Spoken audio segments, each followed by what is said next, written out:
اس کا نام تھا اس سب سے بڑے شہزادے کا بیٹا، وہ تھا دوار بخش۔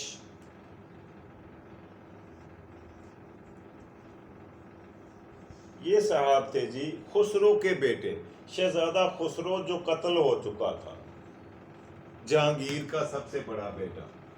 یہ اس کی تاج پوشی کروا دی کس نے؟ آصف جہاں نے، اپنے داماد کو چھوڑ کر، اپنی بیوی اپنی بیٹی کو بھول کر، اور اسی کی بیٹی جس کا نام میں نے آپ کو بتایا ہے آصف جہاں کی، یہ نور جہاں کا اکلوتا بھائی تھا، سگا بھائی، اور اس نے اس کی بیٹی ارجمند بانو کی جو شادی تھی وہ شہزادہ خرم کے ساتھ ہوئی، اور ان میاں بیوی میں شروع سے لے کر آخر تک انتہا کی بے پناہ محبت کا وجود موجود رہا۔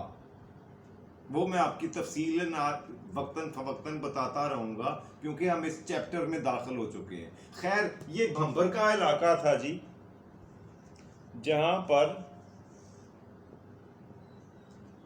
دوار بخش کی تاج پوشی کروا دی کس نے؟ آصف جہاں نے، نور جہاں کے بھائی نے، جو خاصا اثر و رسوخ کا مالک تھا ہندوستان میں۔ اس نے بادشاہ نوز کر دیا اسے۔ اس وقت نور جہاں اور شہزادہ اس کا داماد، سب سے چھوٹا بیٹا جہانگیر کا، شہزادہ شہریار، یہ لاہور میں تھے۔ انہوں نے یہاں پر شہزادہ شہریار کی تاج پوشی کر دی، اس کا اعلان بادشاہت کر دیا کہ آج سے یہ بادشاہ ہے لاہور میں۔ اس نے کہتے ہیں کہ خزانے کے منہ کھولے، لمبا چوڑا خرچہ کیا لوگوں پر، لیکن شہزادہ شہریار اتنی دولت خرچنے کے باوجود لوگوں سے اپنی نالائکیاں نہیں چھپا سکا، لوگوں کے دلوں پر گھر نہیں کر سکا۔ دلوں میں، لوگوں کے جسموں پر حکومت کرنا تو آسان ہوتا ہے، لوگوں کے دلوں کو جیتنا مشکل کام ہے، جو اس سے نہیں ہو سکا۔ خیر، یہ چند مہینوں میں سارا کچھ چند ہفتوں میں ہوا۔ ادھر اب تیسرا ایکٹر، تیسرا کردار حرکت میں آیا۔ وہ کون تھا؟ وہ جسے قدرت کو منظور تھا کہ ہندوستان کا بادشاہ اس نے بننا ہے، یعنی شہزادہ خرم۔ شہزادہ خرم جناب علی دکن سے اپنے ساتھیوں کے ساتھ، اپنے لاؤ لشکر کے ساتھ، پوری آب و تاب کے ساتھ، پوری تیاری کے ساتھ آگرہ کی طرف پیش قدمی کر دی۔ اور جب اس کی آمد کی خبر ملی آصف جاہ کو، تو اس کی کانپیں ٹانگنے لگی، نہیں ٹانگیں کانپنے لگیں، سوری، اس کی ٹانگیں کانپنے لگ گئیں کہ اب کیا ہوگا، ہماری فورس خرم کا اور اس کی فوج کا مقابلہ نہیں کر سکتی۔ اب اس نے پینترا بدلا۔ کیا کیا اس نے؟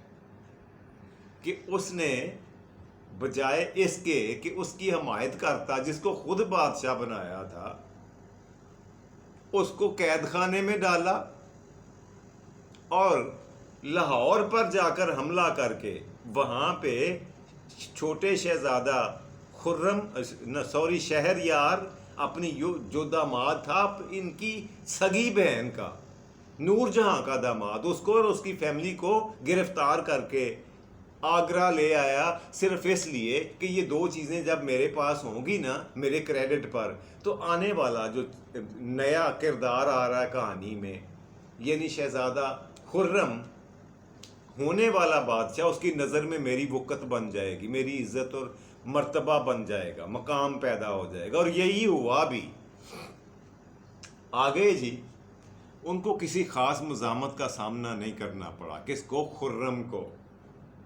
اور یہ میں آپ کو بتا چکا ہوں کہ اس نے باپ کے ہوتے ہوئے بھی اپنا لقب شاہ جہاں اختیار کر لیا تھا۔ اس کو باپ نے اپنے ہاتھوں سے یہ لقب دیا۔ اچھا، وہ کیسے دیا، اس کی میں ہلکی سی تھوڑی سی آپ کو ٹچ دیتا چلتا ہوں، تفصیل بتاتا چلتا ہوں۔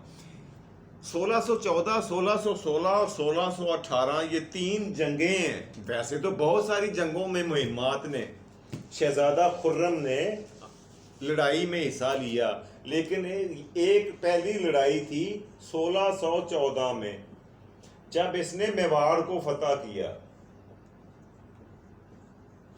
میواڑ کو فتح کرنے کے یہ سن میں میواڑ کو فتح کیا، اور اس کارنامے کے انعام کے طور پر اسے لقب دیا گیا شاہ.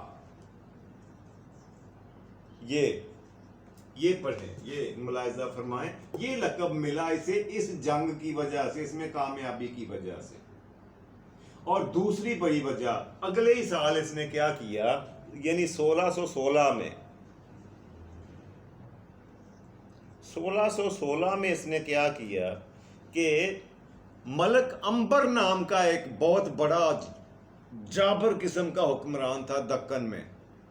اس نے آدھے دکن کو اپنی بادشاہت میں، اپنی حکمرانی میں رکھا ہوا تھا. اس کا کلا کما کیا، اس کو قتل کرنے کے بعد دکن پہ قبضہ کر لیا، اور یہ بہت بڑا کارنامہ سمجھا گیا. اور یہ تھا ملک عنبر دکن کا حکمران یا بادشاہ. اس کو ٹھکانے لگانے کے بعد اس کا جو لقب تھا وہ خالی شاہ نہیں رہا، یہاں پہ اس کو لقب مل گیا جہاں. یہ رہی تفصیل آپ کے سامنے. اور یوں اس کا جو ٹوٹل لقب بن گیا وہ بنا شاہ جہاں. اس طرح سے ان جنگوں کی وجہ سے، اس کے علاوہ بھی اس نے پھر 1618 میں بھی اس نے بہت بڑا، جب اس نے کانگڑا کو فتح کیا شہزادہ خرم نے، وہ بھی بہت بڑی فتح تھی، لیکن اس کا لقب مکمل ہو جاتا ہے انہی دونوں جنگوں کی وجہ سے اور ان میں شاندار فتوحات کی وجہ سے. ان کارناموں کی کارکردگی کی انعام کے طور پر اس کو یہ دو القاب شاہ اور جہاں دیا گیا، اور یوں یہ خرم سے شاہ جہاں بن گیا.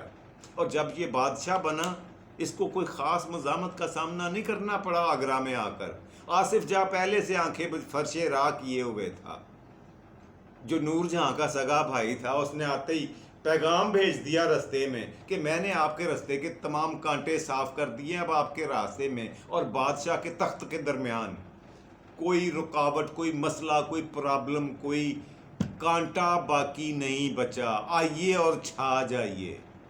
یہ پیغام دیا اس نے شہزادہ خرم کو. خیر ذلِ سبحانی تھے، بادشاہ تھے. بادشاہ بہت خوش ہوئے اس کی کارکردگی سے کہ تم نے تو اپنوں کو بھی اور بیگانوں کو بھی اور اپنے سگوں کو بھی سب کو لتاڑ کر رکھ دیا. شاباش ہے بھائی تمہارے. یہ کرسی بھی کیا چیز رہی ہے یار. تاریخ کی کتابوں میں جب الجھتے ہیں نا تو کرسی نے بڑے بڑے کارنامے ایسے کر دکھائے ہیں جن سے آج بھی بدبو آتی ہے، دل کڑتا ہے دیکھ کر کہ یہاں پہ انسانیت کہاں گئی، خوف خدا کہاں گیا. یہ دونوں چیزوں نام کی کوئی چیز نہیں ملتی. خیر تخت پوشی ان کی ہو گئی جی. شہزادہ خرم شاہ جہاں کے نام تھے، اور اس نے اپنا نام جو سرکاری طور پر درج کروایا وہ خرم نہیں تھا، وہ تھا شہاب الدین شاہ جہاں. یہ نام نوٹ فرما لیں تاکہ آپ کے ذہن میں رہے. شہاب الدین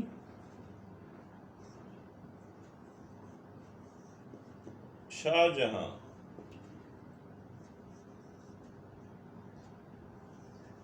یہ نام اس کا سرکاری طور پر اناؤنس کیا گیا، شہاب الدین شاہ جہاں.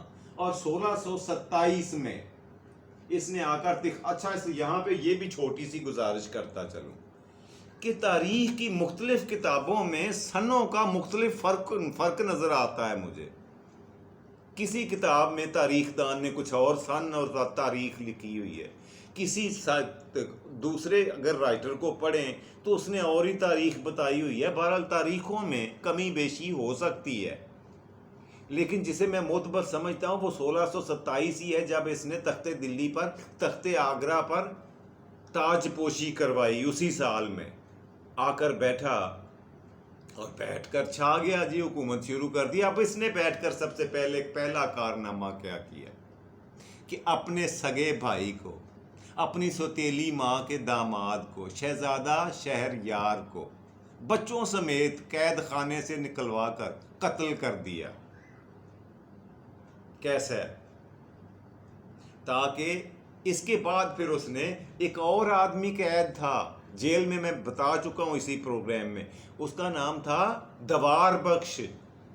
اس کو بھی آصف جاں نہیں ڈالا اس کے آنے سے پہلے، اور اس کو اٹھا کر اس نے معافی اس شرط پر دے دی شاہ جہاں نے کہ باقی کی زندگی تم مجھے ہندوستان کی حدود میں نظر نہیں آؤ گے، جہاں جہاں تک ہندوستان کی حکومت ہے اگر تمہیں دوبارہ یہاں دیکھا گیا تو پھر تمہیں معافی نہیں ملے گی. اس شرط پر اس نے دستخط کر دیے دوار بخش نے، اور وہ باقی کی زندگی جا کر ایران میں گزاری اس نے، جو شہزادہ جہانگیر کا پوتا تو تھا مگر وہاں پہ جا کر ایک آدمی کی طرح، ایک عام آدمی کی طرح اس نے زندگی بڑی قسم پرسی کی حالت میں گزاری، غربت کی حالت میں. خیر ہمارا یہ ٹاپک نہیں ہے، بڑھتے ہیں شاہ جہاں کی طرف.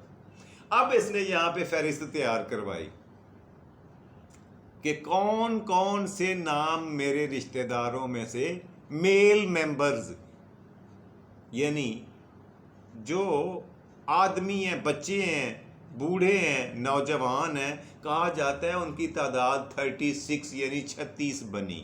اس میں اس کے بھتیجے شامل تھے، پھپھو زاد بیٹے تھے، خالہ زاد بیٹے تھے، چچا زاد، تایا زاد بیٹے تھے. ان تمام بیٹوں کو، بوڑھوں کو بھی، جوانوں کو بھی اور بچوں کو بھی، سب کو قتل کروا دیا. اور کہا کرتا تھا کہ ان کی گردن کاٹ کر محل میں لا کر دربار میں مجھے دکھانی ہے. حکم پر حکم کی تعمیل ہوا کرتی جی. اس کی جس کا نام، جو بندہ ہاتھ لگتا اس کی گردن کاٹ کر اس کو دکھاتی، اور یہ لسٹ نکال کر اس لسٹ میں سے وہ نام کراس کر دیتا. اور یوں اس نے 36 وہ نفوس انسان قتل کیے جو شاہی خاندان سے جن کی قریبی قرابت داری تھی، تعلق داری تھی. اور کیا ایسا ممکن ہے کہ وہ سارے کے سارے اس کے دشمن بن جاتے، اس کی کرسی کی، اس کے تاج کی مخالفت کرتے؟ لیکن یہ بادشاہت ہے جناب، یہاں ایسا ہوتا ہے. اس نے انتہائی وحشیانہ طریقے سے شاہ جہاں نے اپنی حکومت کا آغاز کیا.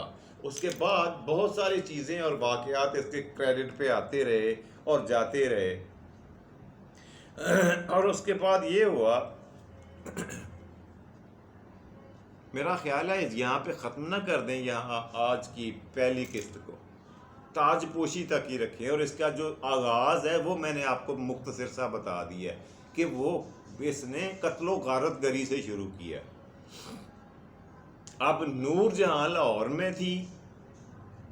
ہاں خاص بات اس کے بارے میں یہ بتاتا چلو جو ذہن میں آ گئی ہے، جو اس کی بیوی تھی آصف جاں کی بیٹی، ہزار مخالفتوں اور رنجشوں کے باوجود، رشتہ داریوں میں ناراضگیوں کے باوجود، میاں بیوی کی محبت میں کمی بالکل بھی کسی مقام پر نہیں آئی. شہنشاہ شاہ جہاں اور اس کی بیوی جس کا نام ارجمند بانو تھا، بادشاہ کی بیوی بننے کے بعد اس کا نام رکھا گیا ممتاز محل. نام یاد رکھنے کا ہے، کیونکہ یہ میں آگے چل کے آپ کو بتاؤں گا کہ یہ کیوں میں نے کہا کہ نام یاد رکھنے کا. یہ پہلے تو تھی ارجمند بانو، آصف جاں کی بیٹی، نور جہاں کی بھتیجی، اور بعد میں اس کا نام ہوا ممتاز محل جب یہ شہنشاہ کی بیوی بن گئی. یہ رہا، یہ نام اس کا بن گیا اس وقت جب بادشاہ تخت پر بیٹھ گیا، اس کا میاں پورے ہندوستان کا مالک بن گیا. یہاں پہ آج کے پروگرام کا پہلا سیگمنٹ کلوز کرتے ہیں. انشاءاللہ یہیں سے اگلے پروگرام میں آگے بڑھیں گے اور مزید بات کو آگے بڑھائیں گے. بڑھتے ہیں پروگرام کے دوسرے اور مزیدار آپ کے فیوریٹ سیگمنٹ کی طرف. وہ ہمیشہ کی طرح ہوا کرتا ہے آج کا لفظ. جی آج کا لفظ جو میں آپ کو بتانے جا رہا ہوں وہ بھی دلچسپی سے خالی نہیں ہے. آج کا لفظ یہ ہے کہ ہمارا پنجاب کا خوبصورت اور پیارا دریا، 5 دریاؤں کی دھرتی پنجاب ہے، اس میں بہنے والا ایک دریا ہے چناب. ہم نے دیکھنا یہ ہے کہ چناب کو، اس دریا کو چناب کہتے کیوں ہیں، اس کا یہ نام کیوں رکھا گیا، وجہ کیا تھی. میں ابھی بتاتا ہوں آپ کو. وجہ یہ تھی کہ یہ پہلا سنسکرت کا لفظ ہے چن، اور دوسرا لفظ تھا آب. غور فرمائیں، چن کا مطلب چاند اور آب کا مطلب پانی. یہ نوٹ کریں، دو الفاظ کا مرکب ہے یہ. جب اس کا نام پڑا، یہ صدیوں پہلے کی بات ہے، آج کی بات نہیں کر رہا. چن آب یعنی چاند جیسا پانی. کیوں کہا گیا؟ اس کے پانی کی رنگت اور خاصیت کو دیکھ کر، اس دریا کی. اس دریا کا پانی انتہائی خوبصورت، ٹرانسپیرنٹ، صاف ستھرا، دریائے راوی کی طرح گدلا نہیں ہے، رنگدار نہیں ہے، صاف ستھرا ہے، ٹرانسپیرنٹ ہے، شفاف ہے، اور سب سے بڑھ کر میٹھا پانی ہے. ان اوصاف کی وجہ سے اسے کہا گیا چن آب، جو آگے چلتے چلتے چناب بن گیا. امید ہے آپ کی معلومات میں اضافہ کرنے میں کامیاب ہوا ہوں گا. تو بڑھتے ہیں ناظرین پروگرام کے تیسرے اور آخری سیگمنٹ کی طرف، اور وہ ہمیشہ کی طرح، روزانہ کی طرح ہوا کرتا ہے آج کی بات. ناظرین، میں کہنا یہ چاہتا ہوں کہ جو بھی نفس، جو بھی ذی روح، جو بھی زندہ اس دنیا میں آتا ہے، پیدا ہوتا ہے، اسے جانا تو ہے، اسے مرنا تو ہے. اس لیے کہ یہ فیصلہ ہے خالق کائنات کا، کل نفس ذائقۃ الموت. اس سے انکار، ہم مسلمان ہونے کے ناطے کوئی بھی انکار نہیں کر سکتا. جانا تو ہے، سب نے چلے جانا ہے. میرے ذہن میں خیال یہ آ رہا تھا کہ ہم سب نے جب جانا ہی ہے تو اس دنیا میں کل 5 چیزیں میں آپ کو گنواتا ہوں. اس میں نمبر 1 جو نام آتا ہے وہ ہے محبت. پہلے نمبر پہ آ گئی محبت، دوسرے نمبر پہ دوستی، تیسرے نمبر پہ ہمدردی، چوتھے نمبر پہ راہنمائی، اور 5ویں اور آخری نمبر پر مدد، امداد کسی کی. ان 5 چیزوں میں سے انسان ہونے کے ناطے کوئی ایسی چیز، ایک چیز کم از کم ضرور چھوڑ کر جائیں، تاکہ جو آپ کے بعد آنے والے ہیں ان کو آپ کے اس کام کی، آپ کے اس فعل کی خوشبو آتی رہے. آپ کے رویے سے، آپ کے کردار سے آنے والی وہ خوشبو آنے والوں کو یہ بتائے گی، نئے آنے والوں کو، کہ اس رستے سے آپ گزرے ہیں. وہ ہستی بنیں گے آپ جو اپنا تعارف آپ بن جائیں گے بالکل اس طرح سے جس طرح تعارف آپ اپنا ہوا بہار کی ہوتی ہے. بہار کی ہوا اتنی خوشبودار، صحت مند اور بہترین ہوتی ہے، اسے تعارف کروانے کی ضرورت نہیں ہوتی، وہ خود ہی بتا دیتی ہے کہ میں بہار کی ہوا ہوں. میری بات کو ذرا سوچیے گا، غور کیجیے گا، اگر ہو سکے، اگر مناسب سمجھے تو عمل کرنے کا بھی سوچیے گا. اپنے میزبان جاوید اقبال کو اجازت دیجیے. خوش رہیں، خوش رکھیں، اپنا اور اپنے پیاروں کا ڈھیر سارا خیال رکھا کریں. رب رکھا اور پاکستان زندہ باد.